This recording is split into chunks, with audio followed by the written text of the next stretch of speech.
Hello viewers, this is Rohit sir. Welcome back to the channel. आज हम लोग करने वाले हैं 9th क्लास का लीनियर इक्वेशन इनटू वेरिएबल्स का सेकंड पार्ट। अब सेकंड पार्ट को करवाने से पहले हम लोग एक चीज समझ लेते हैं। देखो, सबसे पहले जो हमारी ये लीनियर इक्वेशन है, कोई भी लीनियर इक्वेशन, मैं पहले अभी सिर्फ लीनियर इक्वेशन लिख रहा हूं।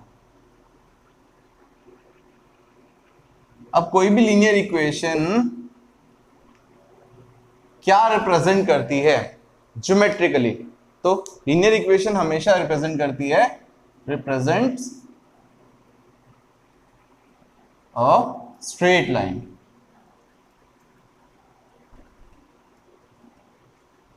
अब हम ये मान के चलते हैं ये हमारे पास ग्राफ है, हम लोगों ने कोऑर्डिनेट ज्योमेट्री किया था, तो अभी हमारे पास ग्राफ है।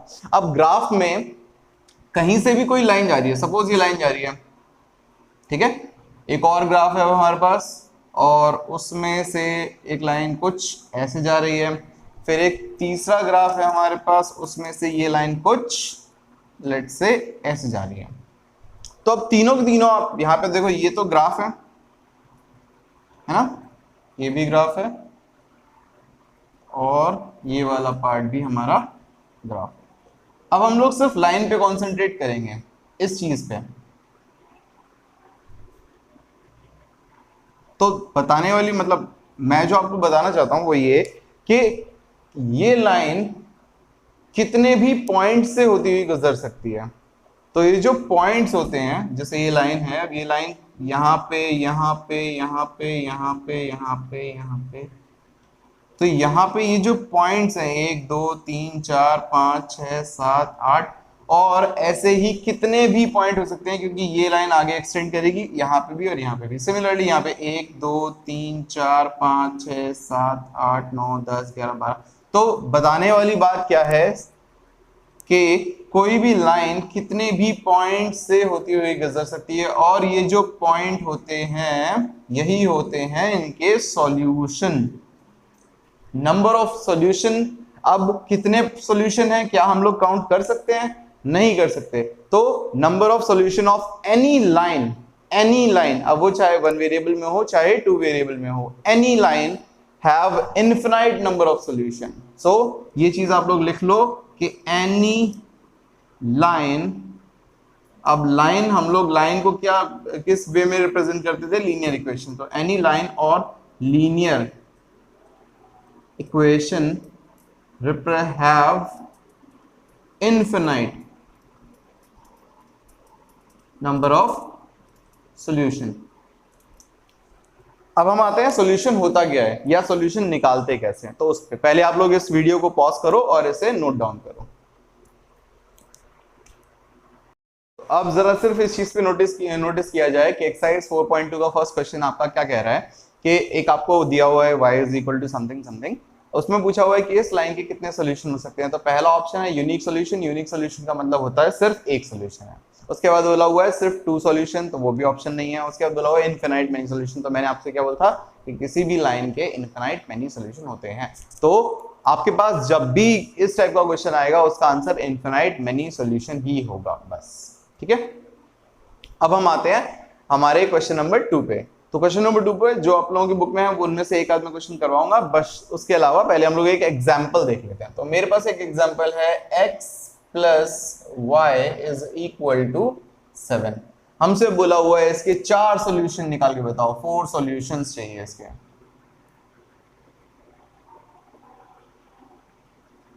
ठीक है, 4 सॉल्यूशन चाहिए।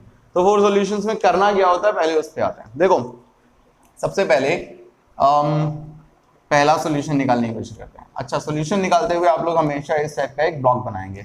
अब ये ब्लॉक में ऊपर होता है x और नीचे होता है y।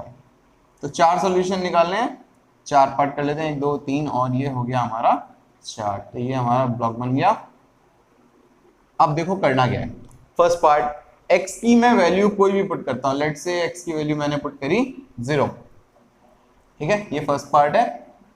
तो आपको ये लिखना नहीं है, आपको सीधे सीधे फर्स्ट पार्ट सेकंड पार्ट, ये फर्स्ट सेकंड थर्ड फोर्थ इस तरह से। तो अगर x की वैल्यू 0 पुट करेंगे तो यहाँ पे क्या होगा? 0 plus y is equal to 7। तो यहाँ से y की वैल्यू क्या आ गई? 7। तो ये 7 यहाँ आ जाएगा। अब हम लोग सेकंड टाइम के लिए पुट करते हैं। तो सेकंड पार्ट में मैं इस बार सपोज कर रहा हूँ y की वैल्यू कर रहा हूँ 0। तो y की वैल्यू अगर हम 0 रखेंगे, इसमें तो क्या होगा x plus 0 is equal to 7, then x is equal to 7, ये आ गया, तो ये यहाँ आ गया x इक्वल टू 7। अब थर्ड पार्ट पे आते हैं। लेट्स से x की वैल्यू हम लोगों ने रखी है इस बार 1, तो क्या होगा 1 plus y is equal to 7, then y is equal to, ये 1 उधर जाएगा, 7 माइनस 1 दैट इज 6, तो ये वैल्यू आ गई 6, तो यहाँ आ जाएगा। और अब फोर्थ पार्ट पे आते हैं, क्या कह रहा है, हम लोग y की वैल्यू इस बार 1 पुट कर देते हैं। तो यहाँ पे मतलब क्या है कहने का कि आप लोग एक वैल्यू एट अ टाइम, किसी भी एक चीज की वैल्यू है तो x की या y की कुछ भी पुट कर दो, उसके बाद सॉल्यूशन निकालो और देखो उससे क्या आ रहा है।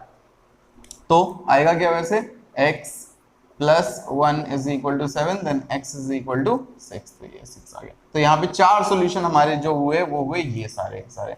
अब सॉल्यूशन कौन कौन से हैं पहले उस पे आते हैं। तो सॉल्यूशन कौन कौन से हैं, पहला है 0 7, तो अब 0 7 हम लोगों को पता है कोऑर्डिनेट होता है, और कौन से एक्सिस पे होता है, y एक्सिस पे होता है। दूसरे पे आते हैं 7 0, x एक्सिस वाला कोऑर्डिनेट है, उसके बाद 1 6, उसके बाद 6 1, तो ये 4 सॉल्यूशन हो गए किस लाइन के, इस लाइन के। तो same way, in the same way आप लोगों को जो इसका सेकंड क्वेश्चन है आपकी एनसीईआरटी का, वो आप लोगों को खुद कंप्लीट करना है। मैं उसमें से एक क्वेश्चन जो है पाई वाला वो क्वेश्चन करवा रहा हूं। अब हम आते हैं क्वेश्चन नंबर सेकंड के सेकंड पार्ट पे। तो क्या बोला हुआ है, pi x plus y is equal to 9, और हमको अगेन वही बोले हुए हैं 4 सॉल्यूशन निकाल के बताने हैं। तो सॉल्यूशन करने का तरीका फिर से वही है। Let's say x equals to 0, तो क्या हो जाएगा pi into 0 plus y is equal to 9, pi into 0 is 0, तो क्या हो जाएगा y इज इक्वल टू 9, तो वो यहाँ आ गया। ये हो गया फर्स्ट पार्ट, पहला सॉल्यूशन। दूसरे सॉल्यूशन पे आते हैं। दूसरा सॉल्यूशन क्या होगा कि हम लोगों ने इस बार पाई की वैल्यू रख दी लेट से 1, सॉरी x की वैल्यू रख दी इस बार हम लोगों ने 1, क्या हो जाएगा pi into 1 plus y is equal to 9, then y is equal to, ये पाई इंटू 1 पाई रहेगा और उधर जाएगा क्या हो जाएगा 9 माइनस पाई। आप लोगों को सॉल्व नहीं करना है, बस यही इसका आंसर है 9 माइनस पाई। अब की बार हम x की वैल्यू रख देते हैं 2, क्या होगा थर्ड पार्ट, क्या होगा pi into 2 plus y is equal to 9, then y is equal to 2 into pi, 2 pi, 2 pi उधर जाएगा 9 माइनस 2 पाई, तो वो हो गया 9 माइनस 2 पाई। एक और रख लेते हैं, पाई की वैल्यू इस बार हम लोगों ने x की वैल्यू रखी है लेट से 3, तो अब क्या हो जाएगा, ये एक काम करते हैं माइनस, अच्छा आप माइनस में प्लस में जैसे मर्जी चाहो वैसे वैल्यूज रख सकते हो। तो अभी तक मैंने सारी वैल्यूज पॉजिटिव ली थी, इस बार मैं नेगेटिव वैल्यू ले रहा हूँ, तो मान लेट से माइनस का 2 रखा है मैंने, माइनस का 1 भी रख सकते थे, माइनस का हाफ भी रख सकते थे, प्रॉब्लम नहीं है बस। तो अब यहाँ पे रखेंगे क्या हो जाएगा pi into minus 2 plus y is equal to 9, तो minus 2 into pi minus 2 pi, minus 2 pi plus y is equal to 9, then y is equal to 9 plus 2 pi, तो यहाँ हो जाएगा 9 प्लस 2 पाई। तो इस तरह से आपको 4 सॉल्यूशन निकाल के बताने। तो अब सॉल्यूशन कौन कौन से होंगे, ये पहला सॉल्यूशन होगा 0 9, दूसरा सॉल्यूशन होगा 1 9 माइनस पाई, तीसरा सॉल्यूशन होगा 2 9 माइनस 2 पाई, और चौथा सॉल्यूशन होगा -2 9 प्लस 2 पाई। तो हमारे पास ये 4 हमारे हो गए सॉल्यूशन। इसी तरीके से आपको सेम वे, यही तरीका है और आपको इसी तरीके से सारे सारे क्वेश्चन करने हैं। अब हम आते हैं क्वेश्चन नंबर 3 पे। अब हम आते हैं क्वेश्चन नंबर 3 पे। अच्छा, थर्ड में आपके पास जहां तक है इसमें आपके पास 6 पार्ट्स हैं, तो मैं उनमें से मेजर 3 करके दिखा रहा हूं आप लोगों को। देखो आप लोगों को क्या बोला हुआ कि ये एक इक्वेशन दी हुई है, ये किस टाइप की इक्वेशन है, लीनियर इक्वेशन इन 2 वेरिएबल। क्या रिप्रेजेंट करेगी, लाइन, लाइन रिप्रेजेंट करेगी कितने सॉल्यूशन हो सकते हैं, इनफिनाइट।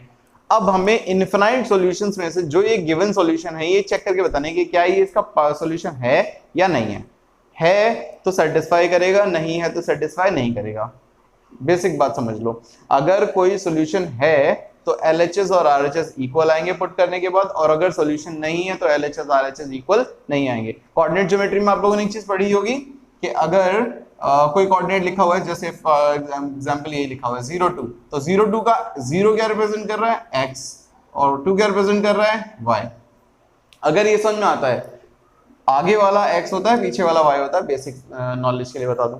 अब x को x के प्लेस पे रखना है, y को y के प्लेस पे रखना है। और देखना है कि RHS इक्वल आ रहा है नहीं आ रहा है। अगर आ रहा है तो सेटिस्फाइड है, सेटिस्फाइड है तो सोल्यूशन है, अगर नहीं आ रहा है तो नहीं है। करके देखते हैं। देखो x की value 0 minus as it is 2 as it is, y की वैल्यू क्या दे रखी है 2, क्या हो जाएगा 0 माइनस 4 क्या होता है -4। RHS में क्या है equals to 4, are they equal, no they are not equal, so 0 2 is not a solution, that's it।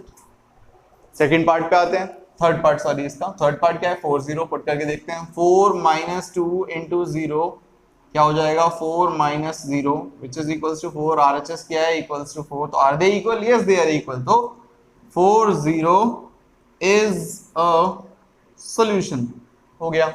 अगले पार्ट पे आओ, डी फोर्थ पार्ट क्या है, x की वैल्यू है √2 माइनस 2 इंटू 4√2, राइट। मैं एक बार इसको इक्वेशन के साथ लिखता हूं, x minus 2√2y is equal to 4। हम लोगों को इक्वल टू 4 लेकर आना है, LHS में रखते हैं वैल्यूज। क्या होगा x की वैल्यू क्या है √2, क्या होगा √2 माइनस 2 इंटू 4√2 क्या होगा √2 माइनस 2 4 जा 8 √2, तो √2 minus 8 √2 is -7 √2 and which is again not equal to, इसके इक्वल आना था 4, तो since they are not equal तो क्या लिखेंगे √2 comma 4 √2 is not a solution. अब दोबारा से मुद्दे वाली बात पे आते हैं, अगर सॉल्यूशन होगा तो LHS RHS इक्वल आएंगे पुट करने के बाद, और अगर सॉल्यूशन नहीं होगा तो इक्वल नहीं आएंगे। जैसे आप देख रहे हो यहाँ पे और यहाँ पे इक्वल नहीं है तो they are not the solution, यहाँ पे इक्वल है तो दिस इज अ सॉल्यूशन। तो इसके इनफिनाइट सॉल्यूशन हो सकते हैं बशर्ते satisfaction LHS should be equals to RHS, ये चीज आ जानी चाहिए। तो अब हम आते हैं एक्सरसाइज के लास्ट क्वेश्चन पे। क्वेश्चन कह रहा है कि find the value of k if x equals to 2 and y is equals to 1 are the solutions. अब ये दिया हुआ है कि ये दोनों सॉल्यूशन है इस लीनियर इक्वेशन के, तो हमें k की वैल्यू निकालनी है। क्या होगा x की वैल्यू दी हुई है वो यहाँ पे पुट करनी है, putting the value of x and y in the equation. क्या हो जाएगा बेटा, देखो 2 इंटू एक्स के प्लेस पे क्या वैल्यू दी हुई है 2, प्लस 3 इंटू वाई के प्लेस पे क्या वैल्यू दी हुई है 1 इज इक्वल टू k, तो 2 2 जा 4 प्लस 3 1 जा 3 is equal to k, then k is equal to 7। और ये हमारा आज का फाइनल सॉल्यूशन हो गया। अब यहाँ पे आप लोगों को क्लियर हो गया होगा, सॉल्यूशन है तो सेटिस्फाई करेगा, सॉल्यूशन नहीं है तो सेटिस्फाई नहीं करेगा। इस चीज पे बहुत सारे क्वेश्चन बनते हैं और इसी चीज पे मेजर क्वेश्चन जो बनते हैं जो आपके पेपर में आएंगे वो इसी क्वेश्चन इसी टर्म के बेस पे आएंगे कि x की वैल्यू y की वैल्यू दी हुई होगी और आप लोगों को पुट डाउन करनी होगी सो दैट आप एक अननोन वैल्यू या तो k होगा या अल्फा होगा या कुछ और होगा जो कि एक अननोन टर्म होगी या a होगा, तो कोई भी एक अननोन टर्म दी हुई होगी उसको उसके लिए बोला होगा कि आप लोगों को उसकी वैल्यू निकालनी है। आज की वीडियो हम यहीं पे कंप्लीट करते हैं। एक्सरसाइज सेकंड हमारी कंप्लीट हो गया। नेक्स्ट वीडियो में जब हम आएंगे तो एक्सरसाइज थर्ड पे काम करेंगे। Thank you.